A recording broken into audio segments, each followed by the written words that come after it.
जो लोग अपनी पार्टी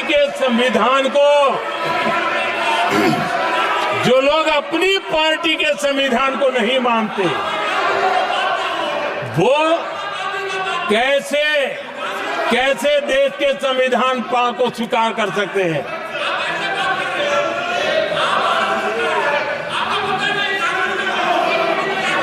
आदरणीय सभापति जी,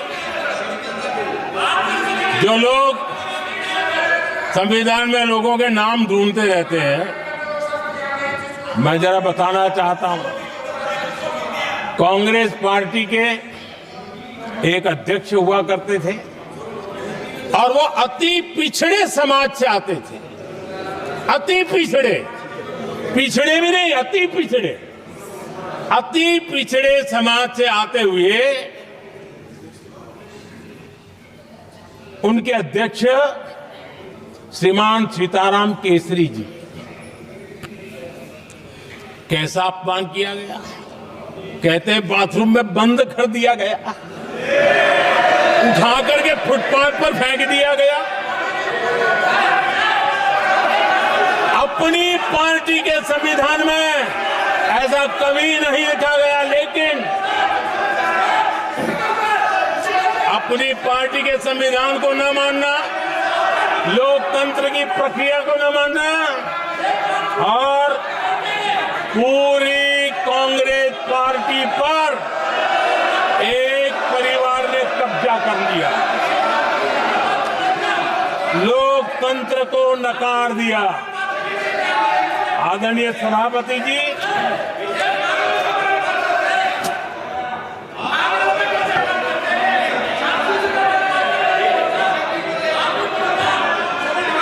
तो आपके सदस्यों ने क्या क्या बोला था, ठीक नहीं है।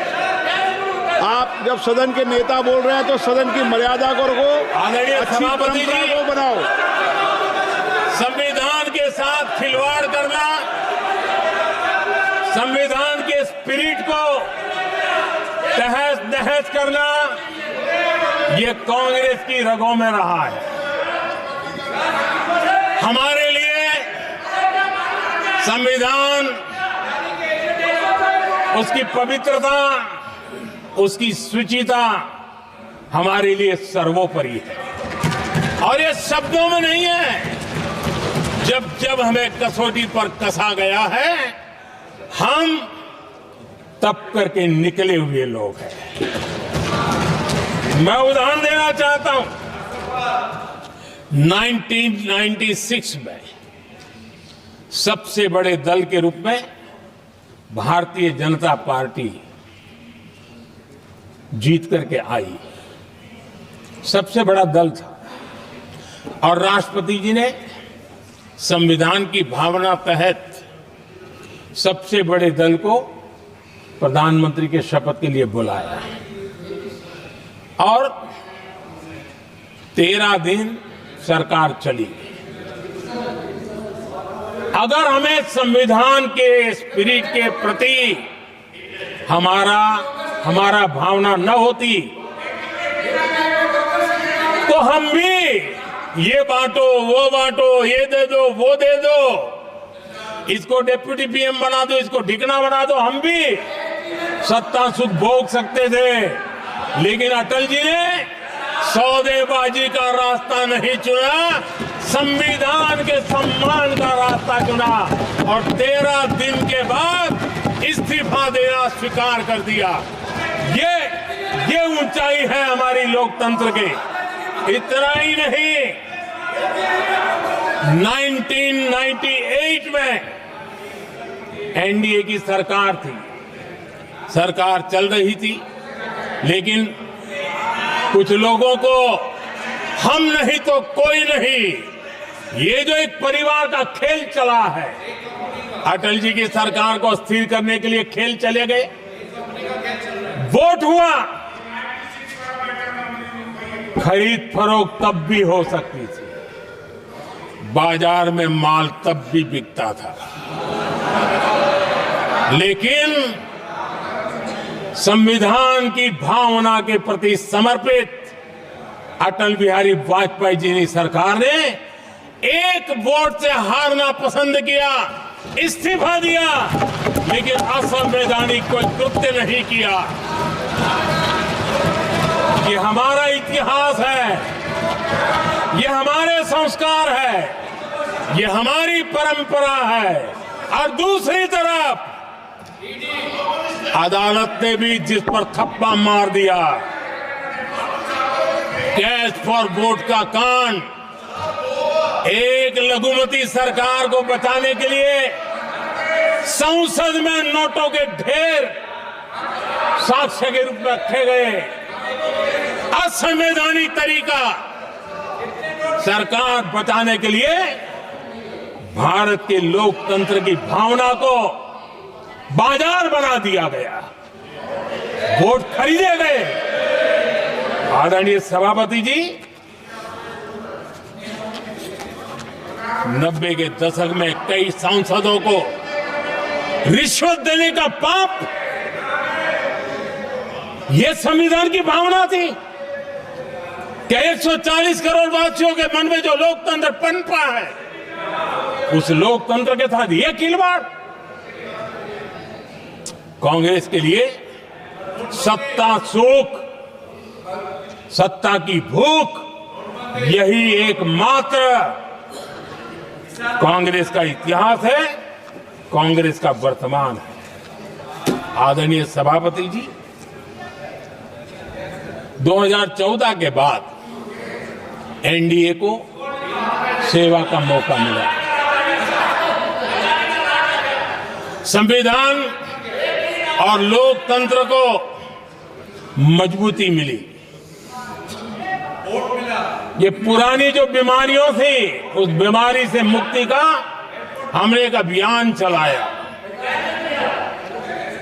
बीते 10 साल यहां से पूछा गया, हमने भी संविधान संशोधन किए। जी हां, हमने भी संविधान संशोधन किए हैं, देश की एकता के लिए, देश की अखंडता के लिए, देश के उज्जवल भविष्य के लिए और संविधान की भावना के प्रति पूर्ण समर्पण के साथ किए हैं। हमने संविधान संशोधन किया, क्यों किया? इस देश का ओबीसी समाज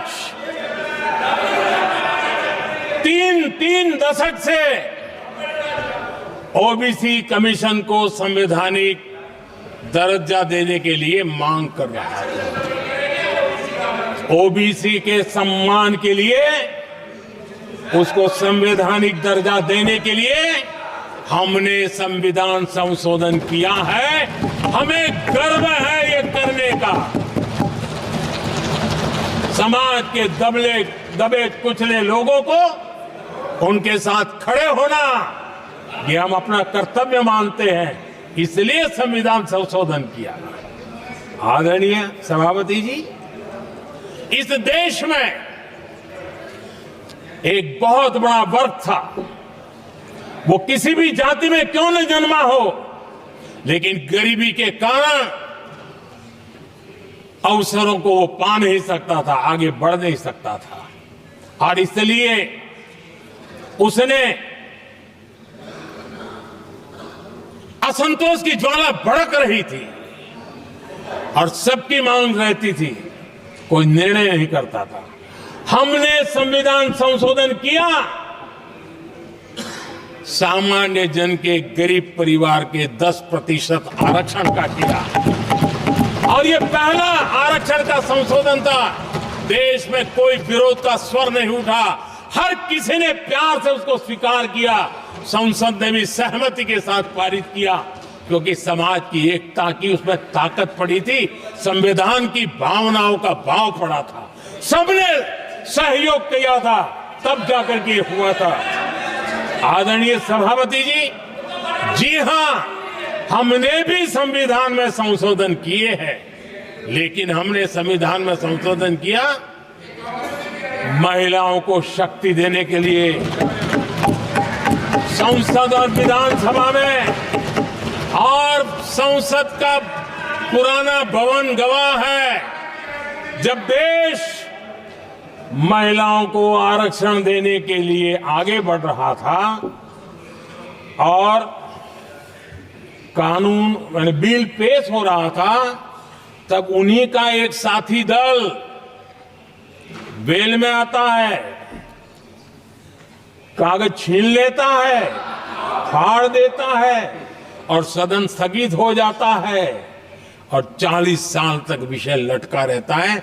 और वो आज उनके मार्गदर्शक है, जिन्होंने देश की महिलाओं के साथ अन्याय किया, वो उनके मार्गदर्शक है।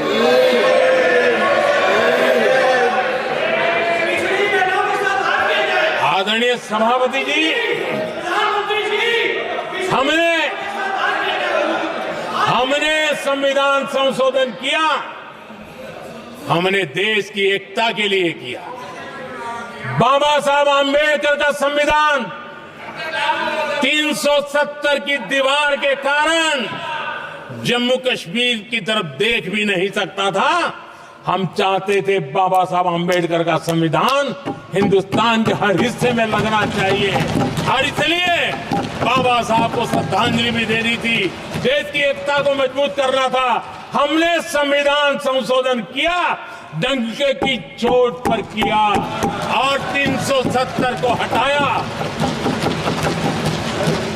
और भारत की सुप्रीम कोर्ट ने भी अब तो उसको मोहर लगा दी है। आदरणीय सभापति जी, हमने 370 का हटाने के लिए संशोधन किया। हमने ऐसे कानून भी बनाए। जब देश का विभाजन हुआ,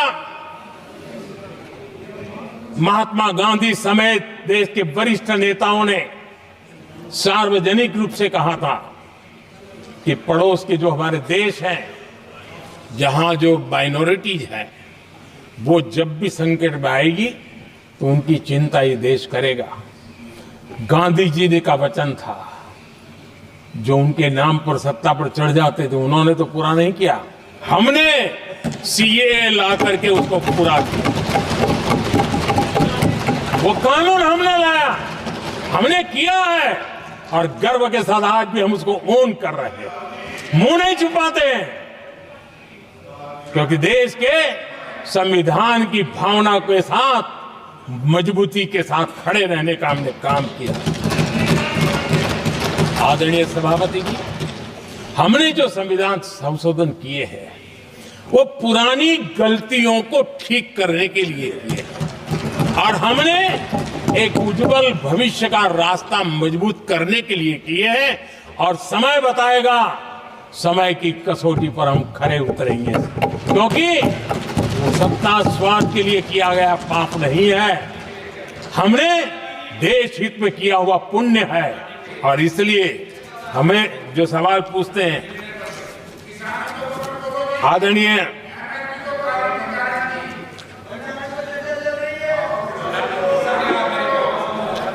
सभापति जी, यहां संविधान पर अनेक भाषण हुए, अनेक विषय उठाए गए। हर एक की अपनी मजबूरियां होगी, राजनीति कुछ न कुछ करने के लिए कुछ करते होंगे, लेकिन आदरणीय सभापति जी, हमारा संविधान सबसे ज्यादा जिस बात को लेकर के संवेदनशील रहा है वो है भारत के लोग, वी द पीपल, भारत के नागरिक। संविधान उनके लिए है, उनके हितों के लिए है, उनके कल्याण के लिए है, उनकी गरिमा के लिए है। और इसलिए संविधान भारत के कल्याणकारी राज्य के लिए हमें दिशा निर्देश देता है, और कल्याणकारी राज्य का मतलब है जहां नागरिकों को भी गरिमा प्राप्त हो, उनको गरिमामय जीवन की गारंटी मिलनी चाहिए। हमारे कांग्रेस के साथियों को एक शब्द बहुत प्रिय है, मैं आज उस शब्द का उपयोग करना चाहता हूं, और उनका सबसे प्रिय शब्द जिसके बिना वो जी नहीं सकते, वो शब्द है जुमला। कांग्रेस के हमारे साथी उनको दिन रात जुमला, लेकिन इस देश को पता है, हिंदुस्तान में अगर सबसे बड़ा जुमला कोई था और वो 4-4 पीढ़ी ने चलाया, वो जुमला था गरीबी हटाओ। ये ऐसा जुमला था, ये गरीबी हटाओ ऐसा जुमला था, उनकी राजनीति की रोटी तो सिकती थी, लेकिन गरीब का हाल ठीक नहीं होता था। आदरणीय सभापति जी, जरा कोई मुझे कहे, आजादी के इतने सालों के बाद क्या एक डिग्निटी के साथ जीने वाले परिवार को क्या उसे टॉयलेट भी उपलब्ध नहीं होना चाहिए? क्या आपको ये काम करने की फुर्सत नहीं मिली? आज देश में टॉयलेट बनाने के अभियान को, जो गरीबों के लिए एक सपना था, उसकी डिग्निटी के लिए हमने इस काम को हाथ में लिया और हमने जी जान से उसे जुटे रहे। उसका मजाक उड़ाया गया, मुझे मालूम है, लेकिन उसके बाद भी सामान्य नागरिक के जीवन का गरिमा, ये हमारे दिल और दिमाग में होने के कारण हम डिगे नहीं, हम अड़े रहे, हम आगे बढ़ते चले गए और तब जाकर के ये सपना साकार हुआ। माताएं बहनें खुले में सोच जा रही थी, या तो सूर्योदय के पहले या सूर्योदय के बाद, और आपको कभी पीड़ा नहीं हुई। और उसका कारण यह था कि आपने गरीबों को और गरीबी को टीवी में देखा है, अखबार की सुर्खियों में देखा है, आपको गरीब की जिंदगी का पता नहीं, वरना आप इसके साथ ऐसा जुल्म नहीं करते। आदरणीय सभापति जी, इस देश की 80% जनता पीने के शुद्ध पानी के लिए तरसती रही। क्या मेरा संविधान हमें रोकता था? क्या संविधान तो ये चाहता था कि सामान्य मानवीय की सुविधाओं को ध्यान दिया जाए। आदरणीय सभापति जी, ये काम भी हमने बड़े समर्पण भाव से आगे बढ़ाया है। आदरणीय सभापति जी, इस देश की करोड़ों माताएं चूल्हे में खाना पकाना और धुएं से आंखें लाल, कहते हैं कि सैकड़ों सिगरेट का धुआं खाना पकाते हैं तब धुआं शरीर में जाता है। उन माताओं बहनों की आंखें लाल होती थी, इतना नहीं, उनका शरीर स्वास्थ्य खत्म हो जाता था। उनको धुएं से मुक्ति का काम, और 2013 तक क्या चर्चा चलती थी, 9 सिलेंडर देंगे कि 6 सिलेंडर देंगे।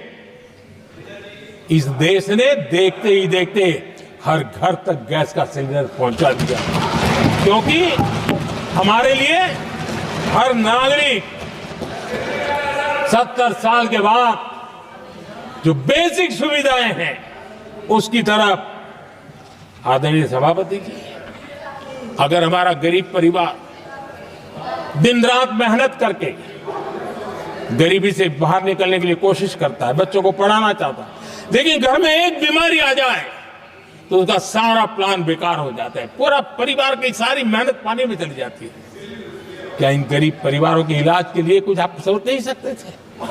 50-60 करोड़ देशवासियों को मुफ्त इलाज मिले। संविधान की उस भावना का आदर करते हुए हमने आयुष्मान योजना को लागू किया, और आज देश के 70 साल के ऊपर के किसी भी वर्ग के क्यों न हो, उनके लिए भी हमने व्यवस्था की। आदरणीय सभापति जी, जरूरतमंदों को राशन देने की बात, और उसका भी मजाक उड़ाया जा रहा है। जब हम कहते हैं कि 25 करोड़ लोग गरीबी को परास्त करने में सफल हुए, तो फिर हमें सवाल पूछा जाता है कि आप गरीब को राशन फिर क्यों देते हो?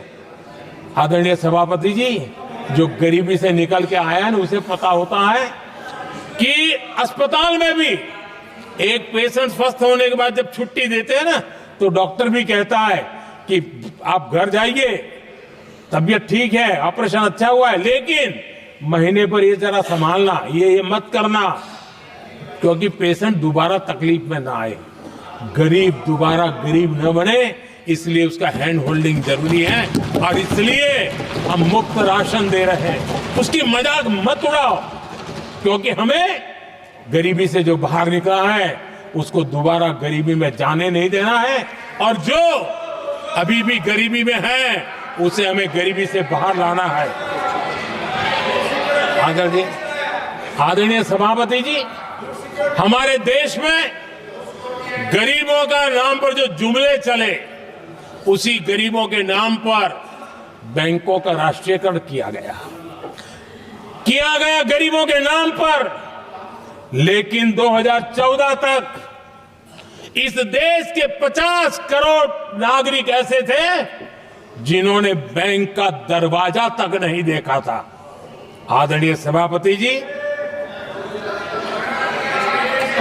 गरीब को बैंक में प्रवेश तक नहीं था, ये पाप आपने किया। और आज 50 करोड़ गरीबों के बैंक खाते खोल करके हमने बैंक के दरवाजे गरीबों के लिए खोल दिए। इतना ही नहीं, ये एक प्रधानमंत्री कहते थे कि दिल्ली से 1 रुपया निकलता है तो 15 पैसा पहुंचता है, लेकिन उपाय उनको आता नहीं था। उपाय हमने दिखाया। आज दिल्ली से 1 रुपया निकलता है, 100 के 100 पैसे गरीब के खाते में जमा होते हैं। क्यों? हमने बैंक का सही इस्तेमाल क्या करना, बैंक का सही उपयोग क्या करना। माननीय सदस्य मोबाइल नहीं देखें। आदरणीय सभापति जी, बिना गारंटी के ऋण देश के अंदर जिन लोगों को बैंक के दरवाजे तक जाने की इजाजत नहीं थी, आज स्थापित सरकार का संविधान के प्रति जो समर्पण है ना, आज बिना गारंटी वो बैंक से लोन ले सकता है। ये ताकत हमने गरीब को दी है।